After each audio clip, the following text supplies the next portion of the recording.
தவறை தவறு என்று ஏற்றுக்கொள்ளாதவர்கள், தவறு என்று தெரிந்தும் திருந்த தயாராக இல்லாதவர்கள், இந்த இருவரிடமும் கொஞ்சம் விலகியே இருங்கள். உன்னை யாராவது குறை சொன்னால் குறை சொன்னவர் யார் என்பதை இரண்டாவதாக பார். சொல்லப்பட்ட குறை உன்னிடம் உள்ளதா என்பதை முதலில் பார். கோபத்தில் பேசிவிட்டேன், எதையும் மனதில் வைத்துக் கொள்ளாதே என்று சொல்பவர்களை நம்பாதீர்கள். கோபத்தில் சொல்வதை நன்கு கவனியுங்கள். மனதில் இருப்பது மட்டும்தான் கோபத்தில் வெளிப்படும். வாழ்க்கைக்கு பணம் தேவைதான். அதற்காக பணம் பணம் என்று பணத்திலேயே குறியாக இருக்காதீர்கள். பணத்தில் மட்டும் குறியாக இருக்கும் மனிதனுக்கு அன்பையே அடிப்படையாக கொண்டிருக்கும் ஓர் உறவை புரிந்து கொள்வது இயலாத காரியம். குடும்பத்திற்காகவும் உறவுகளுக்காகவும் உழைக்க வேண்டிய வயது இதுதான் என்று ஓடிக்கொண்டே இருக்கிறோம். வாழ வேண்டிய வயதும் இதுதான் என்பதை மறந்து விடுகிறோம். வாழ்க்கையை நமக்காக வாழாமல் கடந்தும் விடுகிறோம். நீங்கள் கவலையில் இருக்கும்போது உங்கள் மனதுக்கு பிடித்தவர்களோடு சிறிது நேரம் உரையாடுங்கள். பிடித்த ஒருவரின் உரையாடல் நமக்குள் இருக்கும் கவலைகளை மறக்க வைக்கும். ஏமாற்றம் என்பது வேறு ஒன்றும் இல்லை, இனி அடுத்தவர்களிடம் கவனமாய் பழகு என்று சொல்லும் ஒரு எச்சரிக்கை மணி, அவ்வளவுதான். மற்றவர்களுக்கு நன்மை செய்வதற்கான வாய்ப்பு கிடைத்தால் உடனே அதை செய்து விடுங்கள். ஒரு மனிதனின் உண்மையான செல்வம் எந்த எதிர்பார்ப்பும் இல்லாமல் அவன் இந்த உலகில் மற்றவர்களுக்கு செய்கின்ற நன்மைகள்தான். பிடித்த மனிதர்களோடு சிரித்து பேசு, பிடிக்காத மனிதர்களோடு சிந்தித்து பேசு. யாரோடு பேசினாலும் கவனமாக பேசு. விடியும் வரை தெரியாது கண்டது கனவு என்று, பிரியும் வரை தெரியாது பாசம் எவ்வளவு ஆழமானது என்று. நிலையில்லா இந்த வாழ்வில் இங்கு எதுவுமே நிரந்தரமில்லை என்பதை உணர்ந்து கொண்டாலே மனித வாழ்வு அழகானதாகவும் அர்த்தமுள்ளதாகவும் மாறிவிடும். விட்டு கொடுப்பதற்கு வாய்ப்பு கிடைத்தால் தவற விடாதீர்கள். தட்டி பறிப்பவர்கள் வாழ்ந்ததில்லை, விட்டு கொடுப்பவர்கள் வீழ்ந்ததில்லை. கடவுள் ஒருபோதும் நம்மை தண்டிப்பதே இல்லை. நாம் செய்த வினைகள்தான் நம்மை தண்டிக்கிறது. நீங்கள் செய்யும் செயல்கள் மற்றவர்களுக்கு நன்மையை தருகிறதா தீமையை தருகிறதா என்பதில் கவனமாக இருங்கள். நீங்கள் இன்று விதைப்பதைத்தான் நாளை அறுவடை செய்யப் போகிறீர்கள். என்னதான் அன்பை அளவில்லாமல் வாரி வழங்கினாலும் சில தருணங்களில் இவர்களோடு பழகாமலே இருந்திருக்கலாமோ என்று நினைக்க வைத்து விடுகிறது சில உறவுகள். வாழ்க்கை முழுக்க எல்லோரையும் மனதில் தூக்கிச் சுமக்காதீர்கள். உங்களை புரிந்து கொள்ளாதவர்களை மறதியில் வையுங்கள். உங்களை முழுமையாக புரிந்து கொண்டவர்களை மட்டும் மனதில் வையுங்கள். அளவோடு பழகு என்றால் அப்போது புரியாது. அவமானப்பட்ட பிறகுதான் மனதிற்கு தெரிய வரும் எல்லோரிடமும் ஆழமாக பழகியிருக்க கூடாது என்று. அரவணைப்பும் ஆறுதலும் இல்லாமல் அனாதையாய் திரிபவர்களை அப்படியே விட்டுவிடுங்கள்.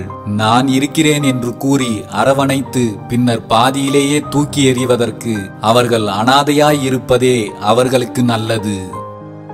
ஒருவரை மனதால் காயப்படுத்தி அழ வைத்துவிட்டு இன்னொருவரை சிரிக்க வைத்து சந்தோஷப்படுத்தும் மனிதர்கள் எப்போதுமே எவரையும் நிரந்தரமாக நேசிக்கப் போவதில்லை என்பதை தெரிந்து கொள்ளுங்கள்.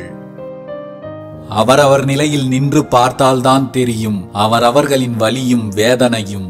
யாரையும் சுலபமாக குறை சொல்லிவிடாதீர்கள். பாகற்காயை பாலும் தேனும் ஊற்றி வளர்த்தாலும் அதன் கசப்புத்தன்மை மாறவே மாறாது. அதுபோலத்தான் சில மனிதர்களும் நீங்கள் எத்தனை விதமாக உரைத்தாலும் அவர்கள் எதையும் மாற்றிக்கொள்ளப் போவதில்லை. அமிர்தமே ஆனாலும் மனம் விரும்பினால்தான் இனிக்கும், இல்லை என்றால் அதனால் யாருக்கும் ஒரு பயனும் இல்லை.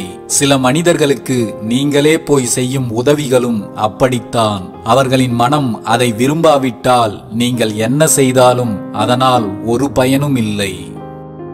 உங்கள் இதயத்தை யார் காயப்படுத்தினாலும் கலங்காதீர்கள். அந்த இதயத்தை படைத்த இறைவனுக்கு தெரியும் அதனால் எவ்வளவு சோதனைகளை தாங்கிக் கொள்ள முடியும் என்று. என்ன நடந்தாலும் அதை ஏற்றுக்கொள்.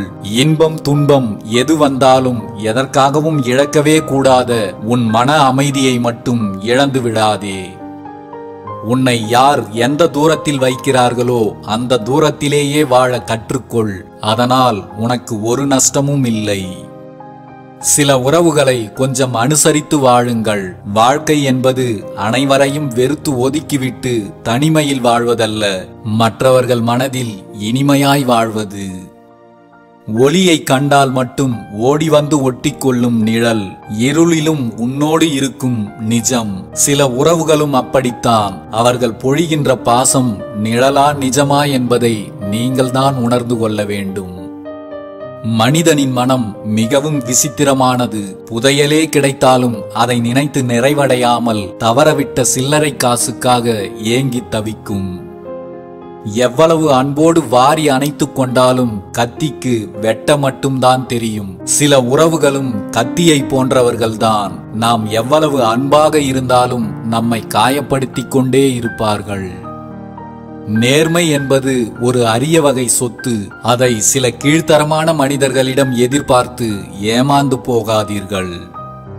அடுத்தவன் என்ன நினைப்பான் என்ற யோசனையை மட்டும் அடியோடு நிறுத்திவிடு. அடுத்தவன் என்ன யோசிப்பான் என்று ஒரு கணம் நீ யோசித்தால் அடுத்த நொடியிலிருந்து உன் வாழ்க்கை அடியோடு நரகமாகிவிடும். யார் ஒருவர் பிறரை குறை கூறிக்கொண்டே இருக்கிறாரோ அவரிடமே அத்தனை குறைகளும் இருக்கும். குறையோடு பழகுபவர்களை விடவும் மற்றவர்களின் குறைகளை பழகுபவர்களுடன் பகிர்ந்து கொள்பவர்களை எச்சரிக்கையாக கையாளுங்கள். உன் துன்பத்திற்கு எது காரணமாக இருந்தாலும் எதற்காகவும் இன்னொருவரை புண்படுத்தி விடாதே. நல்லவர்களால் அனைத்தையும் அனுசரித்து போக முடியாது. நடிப்பவர்களிடம் மட்டும்தான் அவை சாத்தியம். உயர்வான நட்பிற்கும் உண்மையான அன்பிற்கும் உருவம் அவசியமில்லை, உணர்வுகள் மட்டுமே போதுமானது.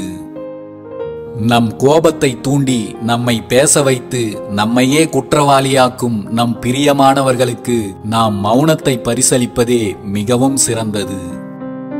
வீட்டுக்குள்ளேயே இருந்தாலும் விட்டு விலகி தொலைவில் இருந்தாலும் உண்மையான அன்பு மாறுவதே இல்லை.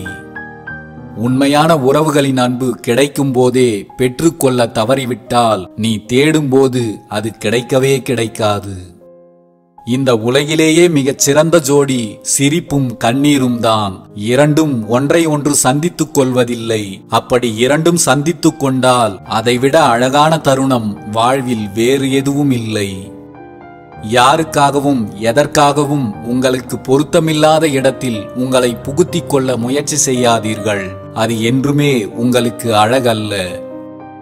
மற்றவர்கள் அசந்து போகும்படி வாழ்வதல்ல வாழ்க்கை. நாம் ஆசைப்பட்டது போல அமைதியாகவும் நிம்மதியாகவும் மகிழ்ச்சியாகவும் வாழ்வதே நல்ல வாழ்க்கை.